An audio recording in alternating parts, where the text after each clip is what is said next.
Hi, Crafter Party friends. Kim from Stamping Imperfection. I'm excited to be with you this weekend for the Crafter Party. I love creating projects for fall and I love creating projects for the holidays.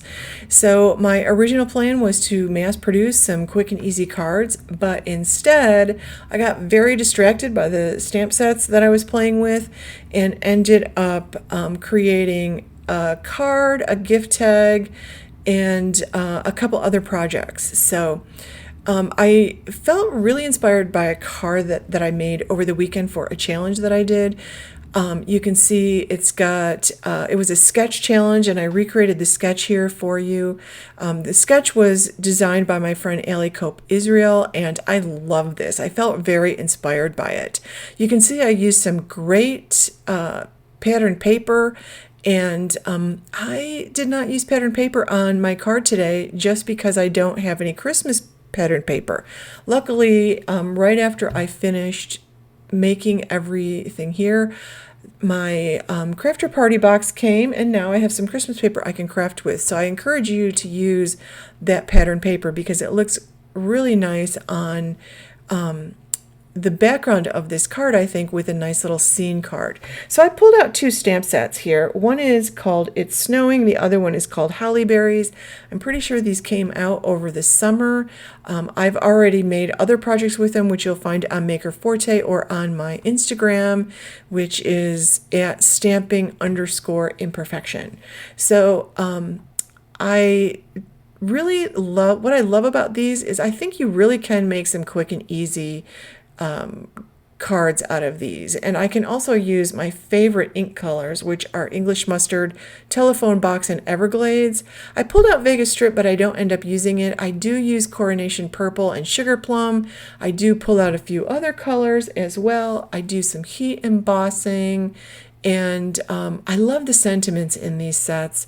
I think the fonts are really great. And especially I love the Holly Berries ones because I always like it when there's a variety of fonts and sizes of the sentiments in a stamp set because it makes it so versatile. And I especially love for holidays to use Season's Greetings in a script. So I really love that Season's Greetings in a script. So I'm a sucker for a stamp set that has that particular sentiment written in a nice script. But I like that there's a variety here, and I have a bunch of ideas for the stamp set I haven't yet done. I will make one Christmas tag. I will make, I'm going to make some Christmas stationery actually. So I'm going to show you how I do that. I like to send a Christmas letter. I'll make a card, and then since my box came at the very end of making this video, I used something from the box to just create like a home decor type project. So I pulled out some gold metallic scraps, some dark green and red cardstock scraps. Although I won't use the red, I'll pull out some purple instead. And I've got lots of white there to play with. So I have all my stuff, my stamps, my inks, and my papers to start with, along with some washi tapes. I have an absurd number of washi tapes. I don't even know why I have all these because I don't use washi tape that much, but I did pull out anything I thought I might be able to use for a Christmas card because the sketch does actually have some washi tape on it, and I think it's just a really fun sketch. I feel super inspired by the sketch, so I'm just checking the size of this panel. I cut that down to 3 by 4 1/4, and I like the size of it. I thought it was good for the A2 card front size, so I'm going to cut down a few panels just because I like to have a bunch of them. And yes, I'm cutting it at 3.5 by 4 1/4. I will fix those in just a minute, but I'll cut a few panels just because I actually like to have a bunch of them. And I do keep the scraps because they'll be perfect for some of the smaller images if I decide to use them, and also for the sentiments. So here I realize I just cut the other ones too big, so I'll go back and cut those down. But I'll have a bunch of these panels, and even if I don't use them today, I will use them. Nothing gets wasted. It's amazing. You like really cutting down your panels, you can always use all the little strips and everything. So those work great for sentiment. So I always hang on to those. And I do try to use my scraps first. So when I'm creating, I have a scrap bin that sits right next to me, and I always pull that out first. So I really like those trees at the bottom. I think that they look really great as a silhouette, and I think these trees would look great behind those gingerbread houses from the stamp set that came in the Crafter Party box.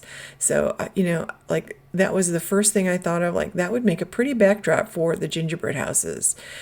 So I'm just using some temporary adhesive here to hold my panel down so I can put the Christmas trees or the pine trees here where I want them. And I don't want to put, I basically want them at the bottom of the panel. I sort of want to create a little scene here because I really liked the card that I created over the weekend, and I just had fun with it. And although that tree I just drew with my alcohol marker, my black alcohol marker, I have this stamp set, so this will be perfect. So I'm using the Everglade green color. It's so pretty. I love how this looks. So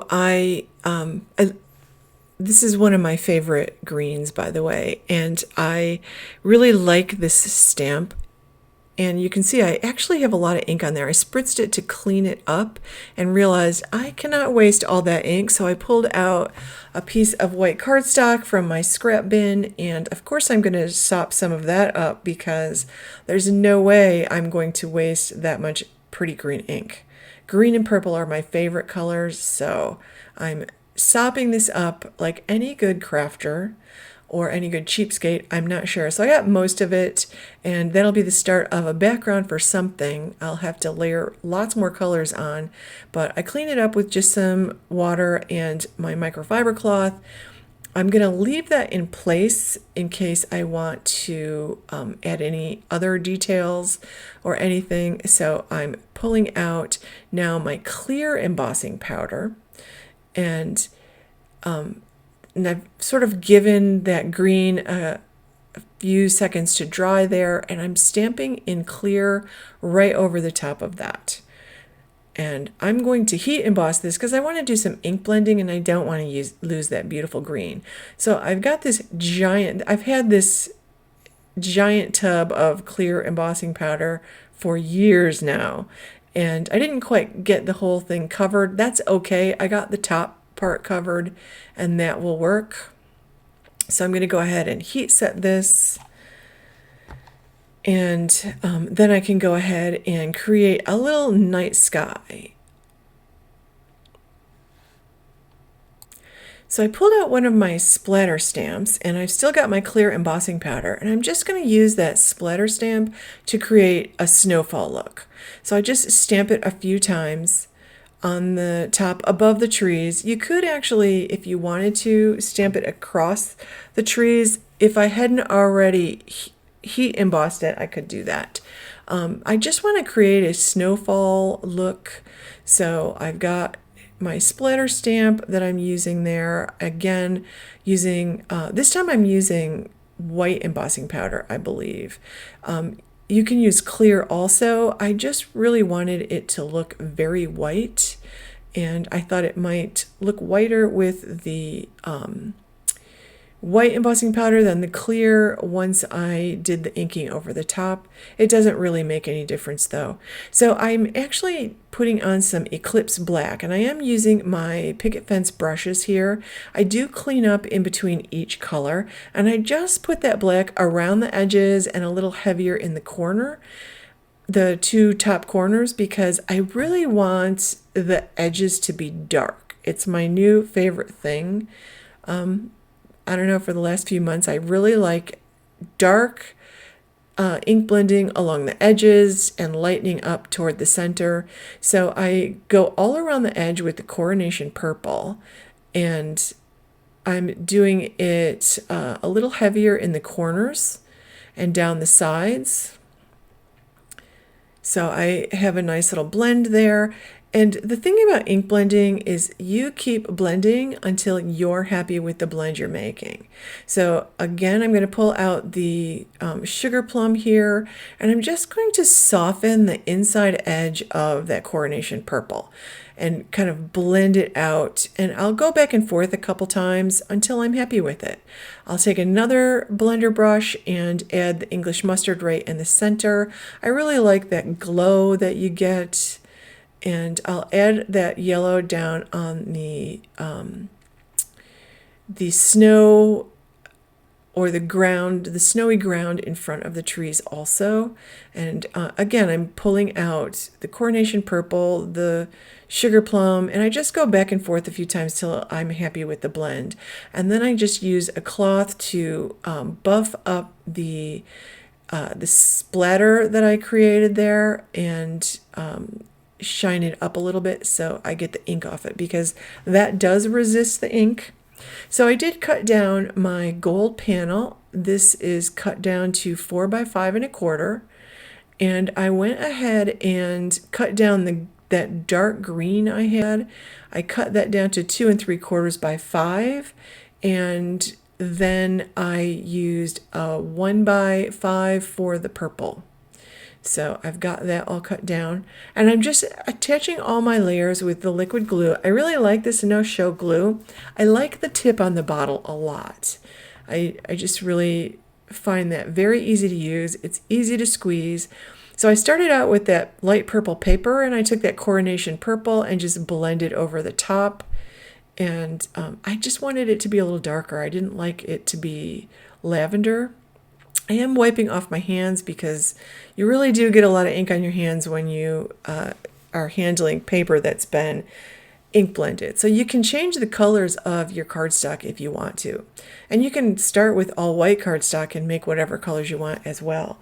So I really liked this color combination, and I love a little bit of glitter tape. Like, that fixes everything, that little sparkle. So I put a piece of that on. I went ahead and stamped the season's greetings and heat embossed that in gold. I added 3 crown jewel gems in clear. I thought they looked like sparkly stars in the night sky along with the snowfall. And now I've got my little scene card. I could easily mass produce those. In a couple of days, I could probably get a whole bunch of them done for all my aunts and uncles. I have a lot of aunts and uncles. So that was my first project. So I intended to use that same sketch to create a second card, and I pulled out the It's Snowing stamp set because I really like this big I think it's a fern frond star. I thought it was really pretty. I love the big bow in the center, and of course it gives me another chance to use the Everglades green that I like so much. So I stamped it until I was happy with it, and which didn't take very long. And then I re-stamped the bow in Eclipse black. And I went ahead and I used my Copics to color it in. So I used R39, and I always start with the darkest. That's how I was taught. And I do the spots where I want it to look like it's a little bit shadowed, or where it looks like it might be folded or something. And then I did R37, then R35. And as I use lighter colors, I flick them a little out more toward the white space. And to fill in the rest of the white space, I have R32. And by doing it like this, I feel like it looks like it's bending over, and you can see, you know, that light spot. I really like the light spots when it's all dried. After the colors have had time to play together, then I feel like it really looks pretty realistic. I just like the way it looks. I'm not an expert colorist by any means. I am constantly taking classes and experimenting, and I just really enjoy it. I think it's so relaxing. I also love to watercolor, and I just really like to take classes and experiment and do things like that. And I have one project at the end that I'll eventually frame and probably send to my mother or my daughter as a holiday decoration for them. And then I fussy cut this out, and I didn't leave any white space around since there was a lot of the fern fronds there. I cut right up to the black line, and then I decided to cut this out, and I kind of just wiggled my scissors or my paper and cut in a wavy fashion all around. I popped the bow up on some foam tape, and I love the way that looks. And I pulled out one of the gold pieces, and I really liked the way this looked on gold. And I was thinking, wouldn't that look nice with a piece of vellum under it? So I pulled out my nested circles, and I cut out a piece of vellum.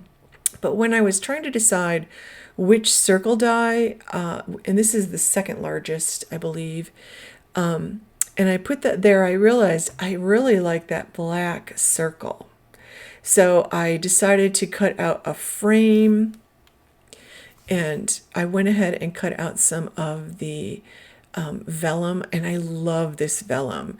This is moon dust vellum, and it is a really heavy vellum.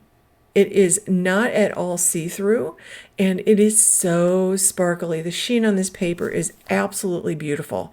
So I think I forgot to put that on your supply list, the original supply list. It's on the one you have now, but I love that. I think it looks so pretty against that metallic gold. And I put the black on there again. Yep, I really like the way that black looks. So I'm thinking I want to do a little frame in black. So I did go ahead and cut out a frame, a circular frame in black to go around it. And I'm suddenly in my head deciding I don't want to actually make this a card. I think this would make a pretty Christmas ornament. And I think it would make a pretty Christmas tag. So I created the frame, and I did go ahead and glue all these pieces together. The gold metallic piece, the really shiny vellum, and the frame. I glued those all together with that liquid glue. And here's how I created the frame, by the way. I took two dies. I took number 2 and number 3 from the largest. So this is the second and third largest. And I put them down on my paper, cut side down, and I made sure that it was like evenly spaced all around when I put it down on the paper. And I always tape them. And I always tape them in 2 spots. So you can see I'm eyeballing that they're evenly spaced. And if it's a little tiny bit off, it really isn't too much of a big deal, because mostly you're not looking at the frame, you're looking at the bow and the greenery. So this is how I do it, except I did this on black. And that will give you a nice frame. It'll also give you a nice circle mat in the center. So and I did save my black. I was thinking that I would use that for my sentiment, and I was thinking here, I'm still thinking I will make this into a card, but I decided to cut that gold into a square. I just really liked the idea of making some, starting some Christmas tags. So I decided that I would go ahead and cut that down, and I did pop the star up on some foam squares, or I will pop it up on some foam squares, but I left it in place to get an idea about where I want to cut that. I just want to make it kind of square, and I like the way that looks. If it had been large enough for the largest circle, I actually would have cut it in a circle and then put the frame and the vellum piece inside it and used it that way, but the largest circle was a little too big, and I could have modified everything else, but I really liked the size of it, and I don't mind it being square. So when I got it all put together, I wanted some more sparkle and shine. So I pulled out my crystal clear liquid glue, and you got some new in the kit. This was actually some that I had. and I covered the entire bow. I also had some Wink of Stella or whatever. This is a shimmer pen, and it's a clear shimmer pen. So I just covered the entire star here, all of the greenery. And I did it very carefully and very quickly. Like I tried not to brush across the ink, the green ink too much, because that green ink will run. So you want to do it quickly without like rubbing on that green ink too much. I let the whole thing dry, and then I punched a hole. And this is my crocodile. I put an eyelet in there, a black eyelet, used some black twine that I have in my stash, and you've got some nice ribbon and stuff you can use in the kit here instead of just plain black twine, which will work beautifully. So I like to send a Christmas letter, so I wanted to make my own Christmas stationery this year because I love this big image. I stamped it in the Everglades green again. I put a foam piece behind it, and I got a really beautiful stamped image using that foam and a clear block. I stamped it in the lower right-hand corner and the upper left-hand corner, and then I colored everything in. And I used the same reds, R39, 37, 35, and 32, to do the berries as I did the bow. And then I pulled out one of my favorite green combinations. You don't need an entire set of Copics. You just need a favorite red, a favorite green, and so forth. So for my greens, by the way, I used YG 99, 97, 95, and 93. I would have used 91 instead of one of the other ones, but my 91 dried up, so I have to refill that. And again, I put the darkest one where I want there to be shadows and stuff. And I did a little bit of flicking around the center, and then I just worked my way down to the lightest color. It's just, this is just how I like to do it. This is how I was taught. And I know most people start with the lightest color. I just don't. So this is just what I'm comfortable with. I do feel like I'm heavy-handed on the dark colors. So I have been trying to like be not quite so heavy-handed. Don't put quite so much dark the first time. A lot of times I'll pick up the dark one again and go add more. But I love this color combination, and when it dries, I really like the way this looks. Now, here's what I'm going to do with this. When I finish this, I'm doing this on cardstock. Then I'm going to scan it into my with my scanner, and just my regular Brother copier scanner. I will copy it onto my computer, and then I'll print it out on regular printer paper. And I'm just using a journaling pen to create a little swirl and some loops just to frame it. And then I'll type my letter on a Word document. And I did go back and make all of that a little thicker. I'll type my letter on a Word document, and here is the paper scanned and printed out.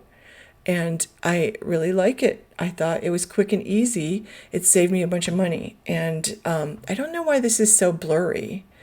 I'm sorry about that. But I couldn't resist playing with this particular stamp set. I forgot what it's called. This was in the kit. I love it. So what I decided I want to do, I actually like creating some watercolor panels. And I also like creating like big marker projects, alcohol marker projects that I can frame. Last year I did this crazy gnome one with this whole group of gnomes, and I did it in alcohol markers, put it in a 6x6 frame, and sent it to my daughter for a holiday decoration, because now she's got her own house. She's all grown up. And I was very pleased to see that she actually had it out, so that made me happy. And my mother always likes to have the decorations also, and I do hang them in my own house. I'm getting braver. I think it takes a lot of bravery because I'm not an expert painter, and I stamped this on watercolor paper in fog, and you saw I stamped it twice. And then I'm just using the inks here to smoosh them on my craft mat, spritz them with the water. Love that Mr. Perfect PhD size. Love it. That 8-ounce bottle is wonderful. But here I'm using English mustard. I'm going to keep the picture in front of me so I can actually see where the lines are. And you could actually, like what I should really do, but I don't put a lot of water in this, like the ink did not run at all. I should really stamp over it in clear embossing ink and use clear embossing powder and then watercolor from there. That would be easier, but I don't know. I kind of like to experiment with different ways of doing things, and that's exactly what I'm doing. When I do this, I'm just experimenting. So here I'm using some of the fog to do the bricks, and I just kind of want to make it look textured. So mostly I'm dotting the ink on. I'm not really like watercoloring. So you can see I'm kind of dotting the ink on different places, especially when I get to the green and I have to do the trees and stuff. And I'm just pulling out colors that I like. I used some icy mist. I used some flat white. And here I'm using the Everglades. I use the telephone box. Like I'm just dotting that green around wherever the fog is on anything that is green. And I actually really like the way that it looks. I don't want it to be perfect. I don't want it to look like a perfectly finished scene, and I may actually scan this in and use it on some card fronts for some people. And I watched a documentary about King Charles that apparently he does a watercolor every year, and that gets put on the cards for all of the people in the Duchy of Cornwall, I believe. And I thought that was just a really nice idea. So, and he's actually quite a good watercolorist. So I just keep going here. That's all I'm doing. And I'm just playing with it and having fun. This is a relaxing thing to do for me. I don't expect it to turn out perfectly. And I want it to look like it's watercolored. I don't want it to look like a perfectly painted picture. So, I keep muddling along here because that's what I like to do. And I encourage you to actually, whatever your favorite medium is, or whatever you're trying to learn, create some projects with it that you will frame. And then next year, create another project and pull last year's project out and see how much you've improved over the year. Like, that is the most fun part. And it's like Instagram gives us a nice picture of how much we've improved. So here's my piece. I think I added some white in there also. At some point I added some white. And one thing I like to do is, this does not look good to me at all. So I will do two things. I'll take a photo of it that I can look at later, because a photo puts it in perspective a lot. And I think once you take a picture of it, you really see what it looks like to other people. But if you just, like I just made that, I need to walk away. Like I may need to sleep on it and come back and look at it in the morning. It will look better tomorrow. But definitely step outside your comfort zone. So thanks for watching, friends. I hope you enjoyed this and have a wonderful holiday season.